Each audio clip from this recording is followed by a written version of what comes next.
Hey everybody, haven't made a war video in a while.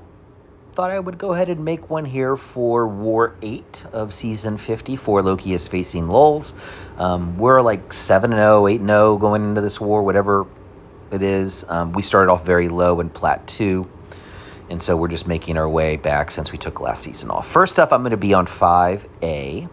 And I've got a Modok, which is a tactic defender, and I'm very excited to bring Adam Warlock here to fight this Modok.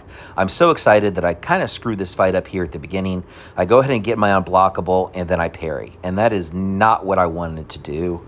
It's not what you should do with Adam Warlock. What you should do is you should get that unblockable, and then you should be running up that hit counter so that way you get your clarity charge, and then you don't have to worry about auto blocks and evades. Here I failed to do that, and so now I'm 30 seconds into this fight, and I finally get my first clarity charge, and then I accidentally trigger pod. So look, I'm like a teenager on prom night in this fight. I've been waiting all season to use my rank 3 Adam Warlock, which I've had on attack. He's not on defense, and I haven't gotten a chance to use him. And I am just so thrilled to finally get a chance. There's just one real big problem that I didn't realize until a little bit later. I actually didn't plan to bring Adam Warlock to this war. That's right. The original iteration of the plan that I drew up for my new BG had me bringing Adam Warlock, and I was super excited. But then some fights changed later on, and I actually had to switch my Adam Warlock to a rank 3 Gore for a fight that I'll show you later on. Well, even though I knew about that Gore and I've been studying Gore, I brought Adam Warlock. So yeah, I'm a moron. Next up, we have this Domino here on 5A. It's unusual placement for her, but it makes sense. You just more commonly see her on EMP mod, Path 2B. Here I have a rank 2 Red Skull. Red Skull's great for Domino. He's immune to ability accuracy reduction against mutants, and he's perfectly fine for this fight. I sped this up because I can't really talk about the proper way to play Red Skull. I guess with his kit and his rotation and all that sort of stuff. I know there's lots of videos out on YouTube from better players than me that will explain it. For this fight, all I was concerned about was Red Skull as a tank, and all I wanted to do was parry heavy when protection was up, and then just play normally when protection's down, and eventually beat this Domino down after a few minutes. And the reason that I brought Red Skull was less because of this fight. I mean, lots of chips could do this fight. Shuri can do this. Kushala can do this fight. Anyway, there's lots of champs that can do this fight. But I wanted to bring Red Skull for his synergy with Crossbones. I've had to play a lot of Crossbones this season. I'm an okay Crossbones player. I'm not a good Crossbones player, and I've died a lot this season with Crossbones. And yeah. Anyway, we'll talk about that in a minute. Next, we got Path 7B. And first up, we have a Shuri. Shuri's a tactic defender. She's been problematic at the beginning of the season just because you can't parry her. So, how are you going to get your openings to get your clarity charges so that way you can get rid of the global? And the answer is Adam Warlock's unblockable. And I did it right this time. I got my clarity charge, and now I'm not worried about it.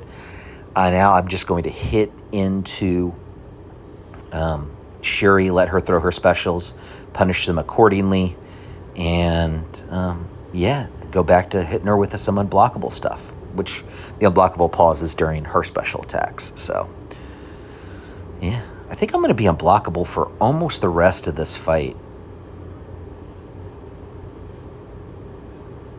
Oh, yeah. As soon as stasis ends, we'll just finish her up with a combo and a special, and that's it. Yeah, Adam Warlock, dude. What a stud. All right. Now there's a Photon on the second part of 7B. This is not a problematic fight for me with Crossbones at all. I'm very comfortable with the spacing in terms of the heavy. Here at the beginning of the fight, I'm just trying to get overcharge going here. Again, build up my Furies before I do anything. I don't usually heavy her because I don't want to trigger her light mode. I'm used to just sort of blocking her and then converting the debuffs into Furies and dexing the XP1 because she's not in pure light form. And, this is a fight that I take in Battlegrounds pretty regularly, and I feel very comfortable doing this fight with Crossbones in War, and I'm easily soloing this fight. But I have died a lot this season with Crossbones. Crossbones, I feel like, is in many ways like Tigra, in that you have to have all your spacings right so that way you can counter heavy to pause your Furies, because that's what you need to do with Crossbones in order to maximize your damage. And if you go watch videos from Trappy or Andrew the Rough playing Crossbones, or Trevor from 4Loki playing Crossbones, you're going to see the right way to do it. And I'm just not as practiced with him. I don't understand all the spacing. And so now here I'm going to this Power Snack mini node, and I have to fight this stupid Shocker. Now, I fought this Shocker before the season, and I've soloed it. Here I start off really poorly with a parry that fails, and then I parry myself, eat a combo, lose my invulnerability. I then, he dexes me. I then run straight first into an SB1, and I'm still not like totally out of this fight, even though I've lost more than half my health bar, and I don't have a clarity charge. I just need one more hit for the clarity, so I SP1 intercept him, and then now I can hit him. And at this point in time in the fight, I was feeling like, okay, I'm going to be all right. I just got to reset here. So then I tried to punish his special one on reflex. He intercepts me, combos me, specials me, and kills me.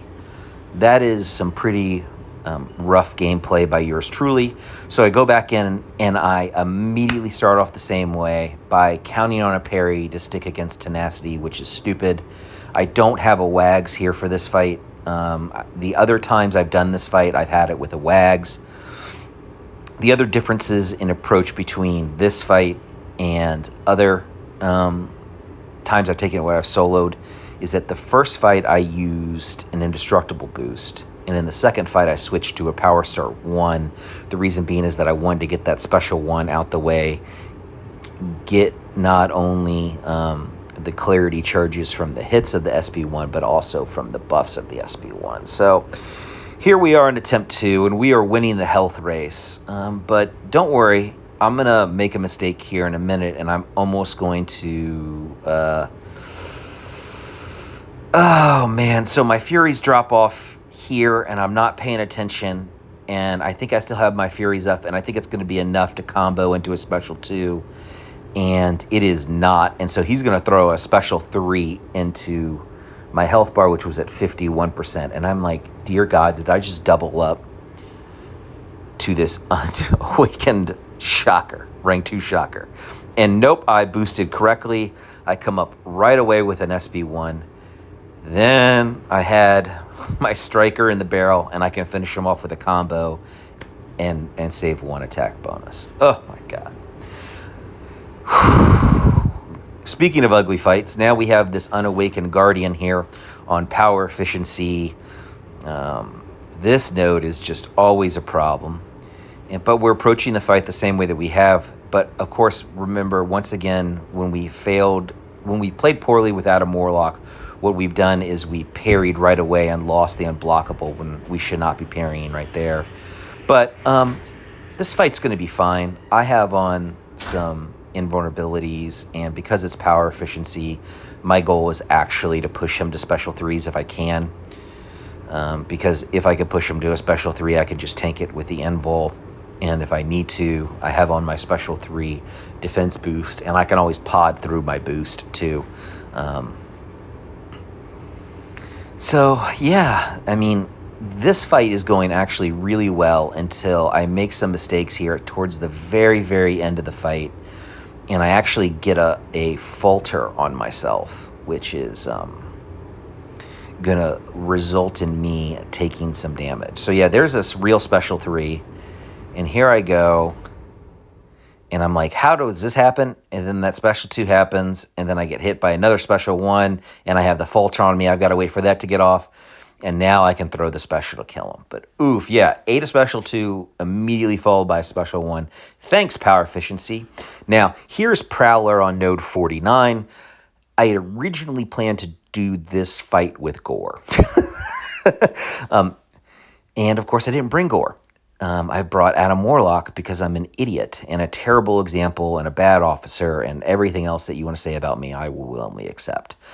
But in getting to really learn Adam Warlock and then going and doing this Prowler fight, I got fairly convinced that even though I have this was not the ideal counter for Prowler, this is actually a pretty good counter for this fight overall. Not that as I'm, eating a couple combos there, but as you can see, the unblockable effect from Adam Warlock just makes him an absolute great way to handle not only this fight, but really anyone on this node, because you can kind of bypass brute force with the unblockable. So yeah, I didn't bring Gore like a total noob. I did bring Adam Warlock, but that just means that I get to show you some cool stuff that Adam Warlock can do. And this is a fight where obviously I think I only throw 1 special 2, but otherwise, yeah, looks pretty good. All right, I don't know if 4 Loki's going to win this war, but hopefully so. And thanks for watching. I'll see you in the next life chat.